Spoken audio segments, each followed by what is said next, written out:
হাকিমুল উম্মত আশরাফ আলী থানভী রহমাতুল্লাহ আলাই বাজান তিনি বয়ানের মধ্যে হঠাৎ বইলে ফেলল, দুনিয়ার মানুষ আমি মনে একটা কুকুরের চেয়েও খারাপ হয়ে গেছি। হুজুর কিভাবে? বলে আমরা কুকুর বালিতে অনেকে পালি, কুকুরকে আমরা কেউ ভালো জিনিসের ভাগ দেই না। আমরা গোস্ত খাইয়া হাড্ডি বাহিরে ফালাই, মাছ খাইয়া কাটাগুলো বাহিরে ফালাই। ওই কুকুর হাড্ডি কাটা খাইয়া তার জীবনকে বাঁচায়।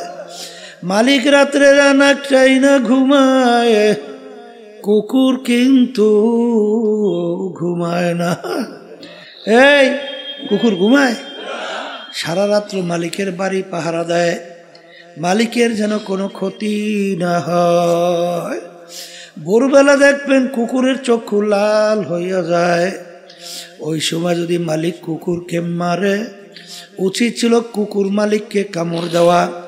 ওরে নেমু খারাপ, আমি তো তোর কোন ভালো জিনিসের ভাগ নেই নাই, তুই হাড্ডি কাটা বাহিরে ফালাইলে খাইয়া আমার জীবনকে বাঁচাইলাম, তোর বাড়িও পরিষ্কার রাখলাম, সারা রাত্র তুই নাকটাই না ঘুমাইছ, আমি কুকুর কিন্তু ঘুমাই না, তোর যেন কোনো ক্ষতি না হয়। এরপরে তুই আমাকে মারো, তোকে আমি কামড়াইয়া রাখবো না। কুকুর কিন্তু তা করে না। মালিকের কিভাবে সম্মান দেখায়, লেজটাকে পেটের নিচে ঢুকায়, কান দুইটা নিচের দিকে নামায়, মাথাটা একটু কায়ত করে চক্ষু দুইটা বুঝু বুঝু তাকায়, করুণ দৃষ্টিতে মালিকের দিকে তাকায়, আর করুণ সুরে ডাক দেয় ঘেউ ঘেউ কইরা। মনে হয় যেন কুকুর বলে, মালিক তুমি আমাকে মাইরো না, তুমি আমাকে মাফ করে দাও। হাকিমুল উম্মত আশরাফ আলী থানভী রহমাতুল্লাহ আলাইহি বলেন, ওরে দুনিয়ার মানুষ, কুকুরটাও মালিক চিনল, আর আমরা আশরাফুল মাখলুকাত মানুষ হইয়া আমার মালিককে চিনলাম না। এ দুনিয়াদার পাগল আমার বাবারা, মস্তে আশিক মস্তে মাশুক, বাদশাহ মালে মস্ত, পীরে মস্তে জিরে মস্তে, শেখে দর আসরারে মস্ত। দুনিয়ার মধ্যে যত মানুষ বিচারণ করে সব কিন্তু পাগলের দল। কেউ বা বেশি বেশি টাকা পয়সা কামাই করার জন্য পাগল, কেউ বা বেশি বেশি সম্পদ কামাই করার জন্য পাগল, কেউ বা সুন্দর বাড়ি গাড়ি করার জন্য পাগল, কেউ বা পীর মুফতি মুহাদ্দিস হওয়ার জন্য পাগল, কেউ বা সভাপতি সেক্রেটারি হওয়ার জন্য পাগল, কেউ বা বাজান ও সুন্দরী মেয়ে বিবাহ করার জন্য পাগল। আর একদল মানুষ দুনিয়া বিচারণ করে, তারাও কিন্তু একদল পাগল, তারা হইল আমার মাওলার পাগল। এ দুনিয়াদার পাগল, মাঝে মাঝে একটু চক্ষু বন্ধ করো, মোরাকাবা করো। দুনিয়ার পাগলামি কয়দিন বাজা, দুনিয়ার ইতিহাস পড়ে দেখো। ফেরাউন মাওলার সঙ্গে চ্যালেঞ্জ করলো বাজান, চ্যালেঞ্জ কইরা খোদাই পর্যন্ত নাউজুবিল্লাহ দাবি করলো। বাজান আমার মালিক ওকে দুনিয়ার ভিতরে এত আল্লাহু আকবার আরামে রাখছিল। ইতিহাসে দেখা যায় 750 বছরের মধ্যে ওই ফেরাউনের একদিন একটু সর্দি জ্বরও হয় নাই, এত আরামে আমার মালিক ওকে দুনিয়ার ভিতরে রাখলো। ফেরাউনের বাড়ির দরজায় ইতিহাসের ভিতরে দেখা যায় এমন একটা গাছ ছিল, যে কোনো রোগের নিয়াত কইরা খাওয়ার সঙ্গে সঙ্গে সমস্ত রোগ ভালো হইয়া যাইত। নীল দরিয়ার পানি ফেরাউনের কথায় আসা যাওয়া করত, ভাটা জোয়ার হইত। এত আরামে আমার মালিক ওকে দুনিয়ার ভিতরে রাখছিল। কিন্তু যখন ওর হায়াতের বেড়া শেষ, আমার মালিক ওকে নীল নদীর ভিতরে ফালাইয়া চুবাইয়া তারপর আমার মালিক ওকে মারছে। ফেরাউনের কোনো পাত্তাও ক্ষমতাও দেখা যায় না। সাদ্দাত মাওলার সঙ্গে চ্যালেঞ্জ করিয়া দুনিয়া ওর বেহেশত তৈরি করলো, কই সাদ্দাতের পাত্তাও নাই। নমরুদ মাওলার সঙ্গে চ্যালেঞ্জ করলো, তার খলিল ইব্রাহিমকে আগুনের ভিতরে ফেলাইলো, ঠ্যাং ভাঙ্গা মশা মাথার ভিতরে ঢুকাইয়া মাজান মাস্তক পাছার পিড়াইয়া শেষা পাশা কইরা মারলো। ওই বাজান নমরুদের কোনো পাত্তা পাওয়া যায় না। এ বাংলাদেশের মানুষ, বাংলাদেশের ইতিহাস তালাশ করলে দেখবা এই বাংলাদেশের অনেক দুনিয়ামুখী নেতা, তাদের হুঙ্কার মনে হয় বাংলার জমি থর থর করে কাঁপত। বাজান কোন আজকে যাই দেখো হাইকোর্টের মাজারের ভিতরে পইরা আছে একজন দিনদার আল্লাহওয়ালা নামাজি মানুষ, ওদের কবরের কাছে দিয়ে একটু সালামও দেয় না, বরঞ্চ বলে শয়তানটা মরছে ভালো হয়েছে। জোরে বলেন কথা ঠিক না বেঠে? এ দুনিয়াদার পাগল আমার বাবারা, এ পর্দার আড়ালের মা বোনেরা, কোন দুনিয়ার পিছনে পড়ছ? একটু মাঝে মাঝে দুনিয়া নিয়ে একটু চিন্তা করো। হাকিকত সে তো দুনিয়া বেখবর হ্যায়, দুনিয়া কি নুমাইশ পর নজর হ্যায়। বাজান আল্লাহ রসুল সাল্লাল্লাহু আলাইহি ওয়াসাল্লাম দুনিয়া এবং দুনিয়ার ক্ষমতা, দুনিয়ার সম্মান, দুনিয়ার যত সম্পদ, এই ব্যাপারে আল্লাহর হাবিব বলেন আর দুনিয়া জিফাতুন ওয়া তালিবুহা কিলা, দুনিয়াটা হলো একটা মরগের মতো। এ বুদ্ধিমান আমার বাবারা, এ পর্দার আড়ালের মা বোনেরা, বাজান একটা মরগের কি মূল্য আছে? কোনো মূল্য তো নাই, বরঞ্চ ফালাইয়া দেওয়ার জন্য ব্যস্ত। আল্লাহর হাবিব বলেন দুনিয়া এবং দুনিয়ার ভিতরে যত সম্পদ, আল্লাহর হাবিব বলেন একটা মরগের মতো, এর পিছনে যারা পড়বে আখিরাতের স্থায়ী জিন্দেগি ধ্বংস করবে। আল্লাহর হাবিব সাল্লাল্লাহু আলাইহি ওয়াসাল্লাম বলেন ওইগুলা হইল কুকুরের দল। এই জন্য বাগান সাহাবায়ে কেরামদের ইতিহাস পড়লে দেখবেন, আল্লাহর হাবিব সাল্লাল্লাহু আলাইহি ওয়াসাল্লাম ইতিহাস পড়লে দেখবেন কাফেরেরা যখন দেখলো আরে আল্লাহর হাবিব সাল্লাল্লাহু আলাইহি ওয়াসাল্লাম কোনো ক্রমই তাদের অন্যায়ের প্রতিবাদে চুপ থাকে না, বরঞ্চ বিভিন্ন কায়দার লোক সব তার কাছে জড়ো হয়। কাফেররা একত্রিত হইয়া পরামর্শ কইরা আল্লাহর হাবিবের কাছে 3টা প্রস্তাব নিয়ে গেল। 1 নম্বর প্রশ্ন, মুহাম্মদ সাল্লাল্লাহু আলাইহি ওয়াসাল্লাম তুমি এক আল্লাহর উপরে ঈমান আনার দাওয়াত দাও, এতে আমাদের জন্য কোনো সমস্যা নাই। বর্তমানেও কিন্তু দেখবে এক শ্রেণী ইহুদি নাসারা খ্রিস্টান, ওরা কিন্তু আপনার ধর্মকর্ম পালন করেন, কোনো সমস্যা নাই, কিন্তু রাষ্ট্রীয় ব্যাপারে নজর রাখলে সব ঘুরতে উঠাইয়া দেয়। জোরে বলেন কথা ঠিক না বেঠি? কারণ আজীবন তোমরা গোলাম থাকবা, কেন তোমরা আবার রাজাগিরি করতে যাবা?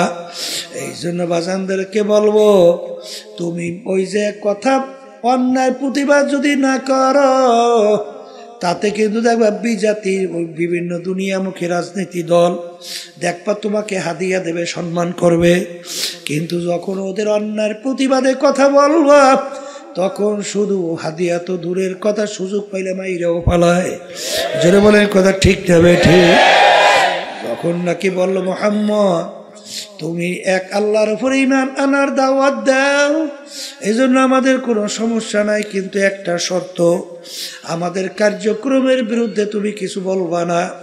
যদি এইটা করতে পারো আমরা সিদ্ধান্ত নিয়ে আসি তোমাকে 3টা পুরস্কার দেব। 1 নম্বর পুরস্কার অর্থাৎ তোমাকে আমরা আরবের ভিতরে সবচেয়ে বড় ধনী বানায়া দেব, আরবের ভিতরে সবচেয়ে সম্পদশালী বানায়া দেব। আবার শর্ত হইল দাওয়াত দাও, কোনো সমস্যা নাই, আমাদের অন্যায়ের প্রতিবাদে, আমাদের কার্যক্রমের প্রতিবাদে কিছু বলবা না। এতটুকু যদি মানতে পারো তোমাকে আরবের বড় ধনী বানাইয়া দেব। 2 নম্বর প্রস্তাব, তোমাকে আমরা আরবের রাজা বানাইয়া দেব। অর্থাৎ আজকে একটু মেম্বার চেয়ারম্যান হওয়ার জন্য, এমপি হওয়ার জন্য কতবার যে ইমান বিক্রি করে, কিন্তু আল্লাহর হাবিবকে প্রস্তাব দিল তোমাকে আমরা আরবের নেতা বানাইয়া দেব। 3 নম্বর প্রশ্ন, আরবের সবচেয়ে সুন্দরী মেয়েটা তোমার জন্য বিবাহের ব্যবস্থা করব। এক শর্ত হলো, এক আল্লাহর উপরে ঈমান আনার দাওয়াত দাও, এজন্য আমাদের কোনো সমস্যা নাই, কিন্তু আমাদের কার্যক্রমের বিরুদ্ধে তুমি কিছু বলবা না। এতটুকু যদি মানতে পারো, এই 3 প্রস্তাব। আল্লাহ রাসূল সাল্লাল্লাহু আলাইহি ওয়াসাল্লাম এই প্রস্তাব মানছে? মানে তো নাই, বরঞ্চ বলে কাফেররা শোন, তোরা আমাকে আরবের নেতা বানাবি, ধনী বানাবি, সুন্দরী মেয়ে বিবাহ দিবি, কিন্তু সৈন্যরা তোরা যদি আসমান থেকে সূর্য এক হাতে, আসমান থেকে চন্দ্র আইনে আমার আর এক হাতে দিতে পারো, তারপর আমি এক আল্লাহর উপরে ঈমান আনার দাওয়াত এবং তোদের অন্যায়ের প্রতিবাদে আমি বলতেই থাকবো। এক পর্যায়ে আল্লাহর হাবিব সাল্লাল্লাহু আলাইহি ওয়াসাল্লাম তার জন্মভূমি মক্কায় থাকতে পারে নাই। বাজান মক্কা শরীফ সাইরা হিজরত করে মদিনায় যায়, আর তার জন্মভূমির মায়ায় বাজান ফিরা ফিরা চায়। বর্তমানে এক শ্রেণীর আছে, খুব দরবেশ হইছে, খুব নামাজি, খুব তাসবিহ জিকির করে, কিন্তু অন্যায়ের প্রতিবাদে মান রাআ মিনকুম মুনকারান ফালিয়ুগাইয়িরহু বিয়াদিহি ফাইন লাম ইয়াস্তাতি' ফাবিলিসানিহি ফাইন লাম ইয়াস্তাতি' ফাবিকলবিহি ওয়া যালিকা আযআফুল ঈমান। আল্লাহ নবী সাল্লাল্লাহু আলাইহি ওয়াসাল্লাম বলেন, অন্যায়ের প্রতিবাদে তোমার যদি শক্তি থাকে, অন্যায়কে হাত দিয়ে ফিরাইয়া দাও। ওই পরিমাণ যদি শক্তি না থাকে, মুখ দিয়ে বইলে অন্যায়কে ফিরাও। ওই পরিমাণ যদি শক্তি না থাকে, মনে মনে পরিকল্পনা করতে থাকো কিভাবে অন্যায়কে ফিরানো যায়।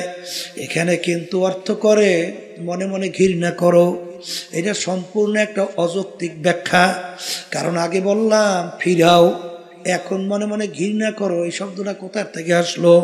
ফালিয়ুগাইয়িরহু বিয়াদিহি ফাইন লাম ইয়াস্তাতি' ফাবিলিসানিহি ফাইন লাম ইয়াস্তাতি' ফাবিকলবিহি ওয়া যালিকা আযআফুল ঈমান। ঈমানের সঙ্গে সম্পর্ক। বাজারে এক শ্রেণীর দরবেশ 24 ঘন্টা ইবাদতে লিপ্ত, তাহাজ্জুদে কামাই নাই। এই জন্য এক আল্লাহর ওলি বলেন, बुजुर्गी की नहीं हमको जरूरत, गुलाम अपना बना ले खुदाया। এ আমার মালিক, আমার বুজুর্গি দরবেশি লাগবে না, তুমি দয়া মায়া করে তুমি আমাকে তোমার গোলাম হিসাবে কবুল করে নাও। আল্লাহর হাবিবকে বললেন 3টা প্রস্তাব। আরবের বড় ধনী, বড় নেতা, বাজান সুন্দরী মেয়ে বিবাহ। আল্লাহর হাবিব তো মানলেন না, বরঞ্চ তার মক্কা জন্মভূমি ছাড়লেন, মদিনায় গেলেন। বাজান জন্মভূমির মায়ায় মক্কায় ফিরা ফিরা তাকাইলেন। ঠিক আমার বাজানদেরকে বলবো, আমরা যারা নায়েবে রাসূল দাবি করি, আল উলামা ওয়ারাসাতুল আম্বিয়া, নবী কিন্তু নাই, কোনোদিন আসবে না। আমরা হইল নবীর নায়েব, আমরা হইল নবীর ওয়ারিস, ইলমের ওয়ারিস কিয়ামত পর্যন্ত থাকবে। বাজান মা আতাকুমুর রাসূলু ফাখুযুহু ওয়া মা নাহাকুম আনহু ফান্তাহু। আল্লাহ রাবি যা কিছু নিয়ে আসছেন পুরাপুরি আঁকড়াইয়া ধরা লাগবে, যার থেকে নিষেধ করছেন পুরাপুরি ফেরা লাগবে। এই জন্য আমার ভাইদেরকে বলবো, আল্লাহর হাবিব সাল্লাল্লাহু আলাইহি ওয়াসাল্লামের মৌলিক 4টা কাজ ছিল। যারা বলেন কয়টা?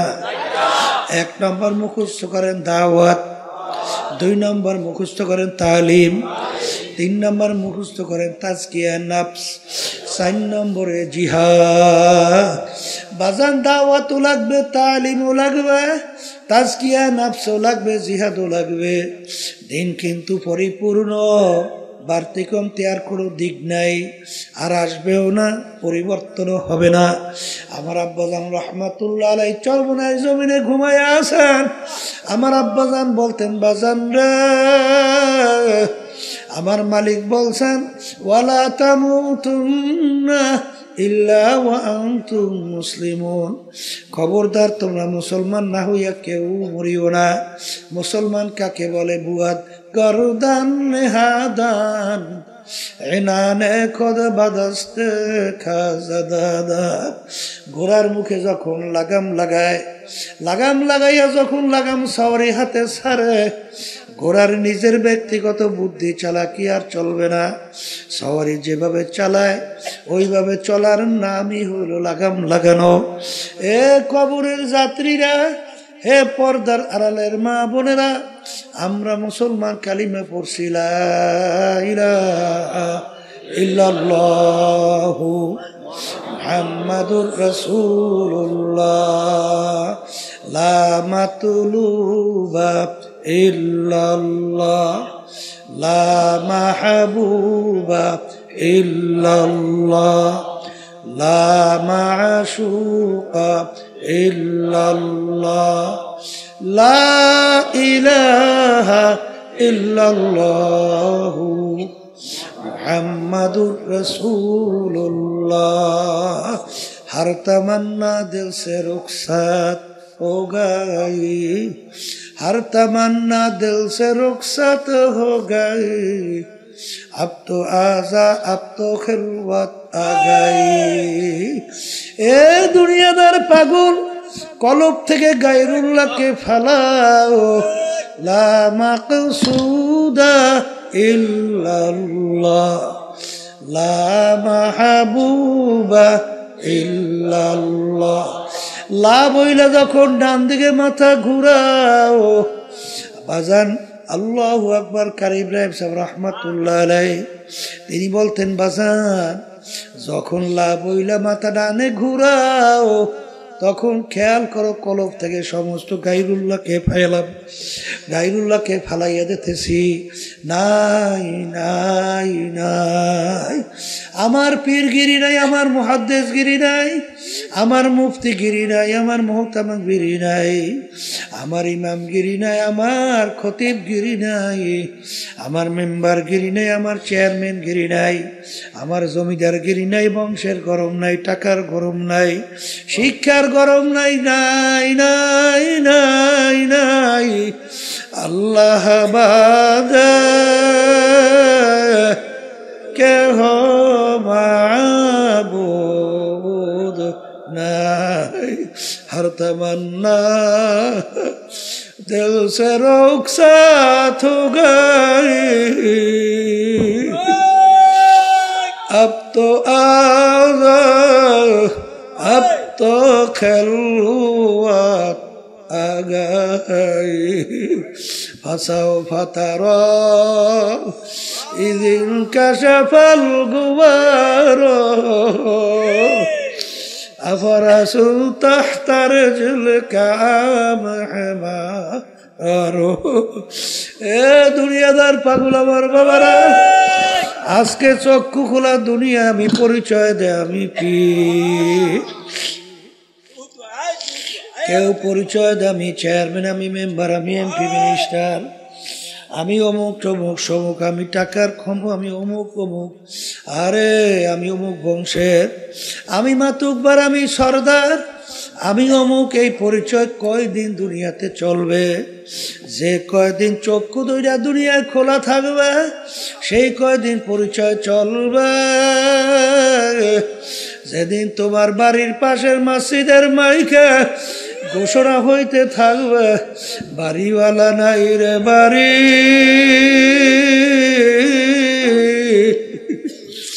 নাই রে দুনিয়াতে।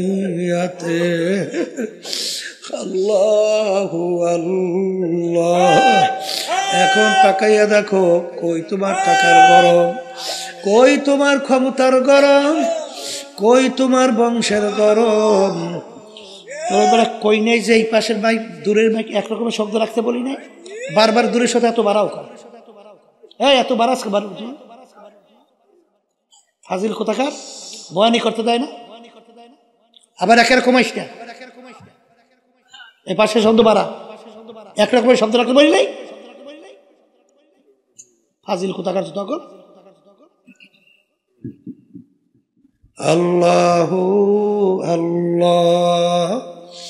এ কবরের যাত্রীরা, পর্দার আড়ালের মা বোনেরা, দুনিয়ার জিন্দেগি কিন্তু একটাই বাজান। একবার যদি কেউ কবরে যাইয়া ঠই গে বসো, আর দ্বিতীয়বার দুনিয়াতে আসে আপিল কইরা জিতবার কিন্তু আর আশা নাই। এ কবরের যাত্রীরা বাজান, আমি আপনাদের সামনে প্রথম আয়াত শরীফ তেলাওয়াত করছিলাম। আয়াতের ভিতরে আমার মালিক বলে, আমি 18,000 কম বেশি মাখলুকাত সৃষ্টি করছি। এর ভিতরে 2টা মাখলুকাত সৃষ্টি করলাম কেন? মানুষ এবং জিন। এই 2টা মাখলুকাত আমি সৃষ্টি করলাম একমাত্র আমার ইবাদতের জন্য। সবাই বলি সুবহানাল্লাহ। এ কবরের যাত্রীরা, মালিক আমাদেরকে বানাইছেন তার ইবাদতের জন্য। এখন বলতে পারেন, হুজুর অন্যান্য মাখলুকাতগুলো আমার মালিক কেন বানাইলেন? আমার মালিক অন্য আয়াতে বলেন, ওয়া খুলিকা লাকুম মা ফিল আরদি জামিআ। অন্যান্য মাখলুকাতগুলো আমি বানাইছি তোমাদের জন্য। এ কবরের যাত্রীরা, এ পর্দার আড়ালের মা বোনেরা, বাজার সূর্য আমাদের মানুষের দরকার আছে না নাই? একটা মানুষ যদি দুনিয়ায় না থাকে, সূর্যের কিন্তু কিছু আসে যায় না। বাজান, গাছ আমাদের দরকার আছে না নাই? মাছ আমাদের দরকার আছে না নাই? গরু আমাদের দরকার আছে না নাই? একটা মানুষ দুনিয়ায় না থাকলে গরুর কিন্তু কিছু আসে যায় না, মাছের কিন্তু কিছু আসে যায় না। সব বানাইলেন মালিক আমাদের জন্য, আমাদেরকে মালিক বানাইলেন তার ইবাদতের জন্য। বাজানে ইবাদত একটা আরবি শব্দ, বাংলা অর্থ হল মালিকের হুকুম অনুযায়ী চলা। মালিকের হুকুম অনুযায়ী চলার নাম কি? এ আল্লাহর বান্দারা, পর্দা আলে মা বোনেরা, আমার মালিকের হুকুম প্রতিটা মানুষের ব্যক্তিগত জীবনে আছে না নাই? এ জোরে বলো, আছে না নাই? আমার মালিকের হুকুম প্রতিটা মানুষের বাজান পারিবারিক জীবনে আছে না নাই? বাজান সামাজিক জীবনে আছে না নাই? কামাইয়ের ব্যাপারে আছে না নাই? খরচের ব্যাপারে আছে না নাই? রাজনৈতিক জীবনে মনে হয় নাই? এখানেও আছে। এক শ্রেণীর বর্তমানে কিন্তু তারা বলে আমরা রাজনীতি করি না। হ্যাঁ, তবে মানব রচিত কুফরি তন্ত্র মন্ত্র, এই রাজনীতি করি না এটা বললে ঠিক আছে। কিন্তু বাজান রে, আল্লাহ নবী সাল্লাল্লাহু আলাইহি ওয়াসাল্লাম তিনি কিন্তু রাষ্ট্রপ্রধান ছিলেন কি ছিলেন না? তিনি কোন নীতি আদর্শ অনুযায়ী রাষ্ট্র চালাইছে? কি আল্লাহর নীতি আদর্শ অনুযায়ী। এই কথা ঠিক না বেঠি? আল্লাহু আকবার। আল্লাহ রাব্বুল আলামিন বলেন যে আমি ইসলামের উপরে রাজি খুশি। এখন আমার কাছে একমাত্র গ্রহণযোগ্য নীতি আদর্শের নাম কি? ইসলাম। এই নীতি আদর্শ আল্লাহর হাবিব রাষ্ট্র পরিচালনা করছেন। সাহাবায়ে কেরাম রাষ্ট্রপ্রধান ছিলেন কি ছিলেন না? কিন্তু যারা আজকে নায়েব দাবি কইরা বলে আমরা রাজনীতি করি না, এই আল্লাহর বান্দারা ভালো কইরা বুঝা শুই না, তারপর বলা লাগবে। কারণ খোদা না কাজটা যদি এই কথা বলো, তাহলে আল্লাহর হাবিবের এই কাজকে তুমি অস্বীকার করো। জোরে বলেন কথা ঠিক না বেঠি? রাষ্ট্র পরিচালনার মধ্যে বাজান শত শত কোরআনুল কারীমের ভিতরে আয়াত আছে না? যদি রাষ্ট্রের ভিতরে তুমি এইটা বাস্তবায়ন না করো, এইটা বাস্তবায়ন করবে হিন্দুরা, খ্রিস্টান, অন্য বিজাতি। বাজান দরবেশি বুজুর্গি আমার মালিকের দরবারে কোনো দাম নাই। আল্লাহ রাব্বুল আলামিন তার রাসূলের উপদি দিয়েছেন, আবদুহু ওয়া রাসূলুহু। আগে আমার বান্দা, তারপর আমার রাসূল। জোরে বলেন কথা ঠিক না বেঠি? সবচেয়ে বড় মর্তাবা, সবচেয়ে বড় সম্মান, এর বড় পদ হইল আবদিয়াতের দরজা। জোরে বলেন কথা ঠিক কিনা? এই আমার ভাইদেরকে বলবো, পর্দার আলেম মা বোনদেরকে বলবো, বাজান মালিক আমাদেরকে বানাইছে তার হুকুম অনুযায়ী চলা। এ কবরের যাত্রীরা, এ পর্দার আড়ালের মা বোনেরা, কোনো দলাদলি বুঝি না। তোমার কবরে তুমি যাবা, আমার কবরে আমি যাব। তোমার কবরের প্রশ্নের উত্তর তুমি দিবা, আমার কবরের প্রশ্নের উত্তর আমি দেব। কিন্তু ওয়ালা তামুতুন্না ইল্লা ওয়া আনতুম মুসলিমুন, খবরদার মুসলমান না হইয়া কেউ মরিও না। আল্লাহ না আমেরিকা, না লন্ডন সে উলফত, হামি মস্তে মদিনা কার খোদায়া। এ মুসলমান আমার বাবারা, পর্দার আড়ালের মা বোনেরা, দুনিয়ার যে কোনো প্রান্তে মানুষ থাকলে সেকেন্ডের মধ্যে যোগাযোগ করা যায়। আর তোমার আমার বাড়ির দরজায় আমার আম্মা ঘুমায়া রইল, আমার আব্বা ঘুমায়া রইল, আত্মীয় স্বজন ঘুমায়া রইল, কই আজ পর্যন্ত খবর দিতে পারে না, নেতেও কিন্তু পারলাম না। এই জন্য আমার বাজানদেরকে বলবো, আল্লাহ নবী সাল্লাল্লাহু আলাইহি ওয়াসাল্লাম তার অল্প বয়সে তার দাড়ি মোবারক পাইকে গেল, তার পিঠ মোবারক গুজা হয়ে গেল। সাহাবায়ে কেরাম বলে, আল্লাহর রাসূল এত অল্প বয়সে আপনার দাড়ি মোবারক কেন পাকলো, কেন আপনার পিঠ মোবারক গুজা হলো? আল্লাহ নবী বলেন, আমার সাহাবারা, আমি রাসূল যা দেখি তোমরা তো দেখো না, আমি রাসূল যা জানি তোমরা তো জানো না, আমি রাসূল যা শুনি তোমরা তো শোনো না। আরে যারা আমার উম্মতরা ঠিক মতো 5 ওয়াক্ত নামাজ পড়ে না, যারা আল্লাহর হুকুম রমজান মাসের রোজা রাখে না, যাদের উপরে হজ যাকাত ফরজ হওয়ার পরেও ঠিক মতো যাকাত দেয় না, আল্লাহর হুকুম পর্দা ফরজ ঠিক মতো পর্দা করে না, আরে সুন্নাত তরিকে চলে না, হারাম হালাল তমিজ কইরা খায় না, চলে না, তাদের ব্যাপারে আমার মালিক যে আযাবের ঘোষণা দিছে, যেই জাহান্নাম তৈরি করছে, ওই 1 সেকেন্ডের আযাব সহ্য করার শক্তি দুনিয়ার কোনো মানুষের না। আমার উম্মত কিভাবে জাহান্নামের আগুনের ভিতরে জ্বলবে, এই চিন্তায় চিন্তায় আমি রাসূলের দাড়ি পাইকে গেল, আমি রাসূলের পিঠ গুজা হয়ে গেল।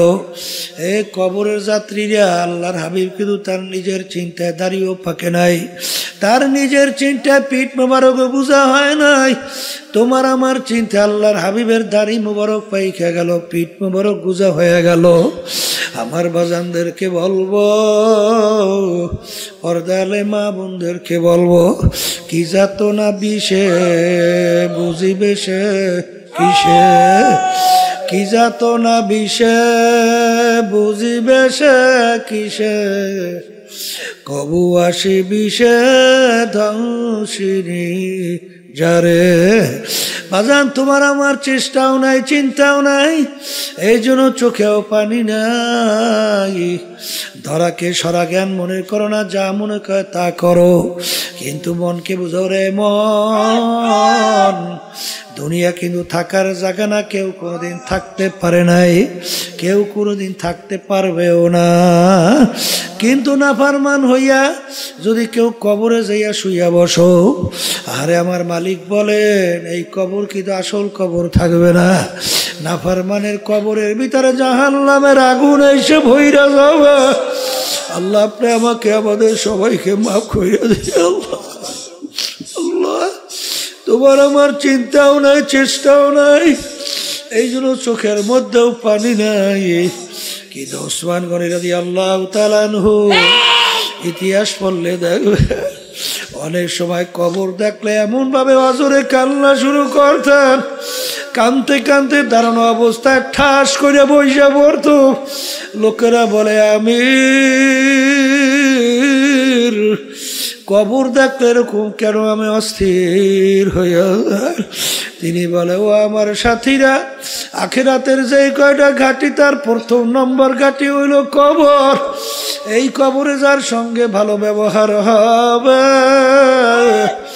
সামনের ঘাটিতেও ভালো ব্যবহারের আশা করা যায়।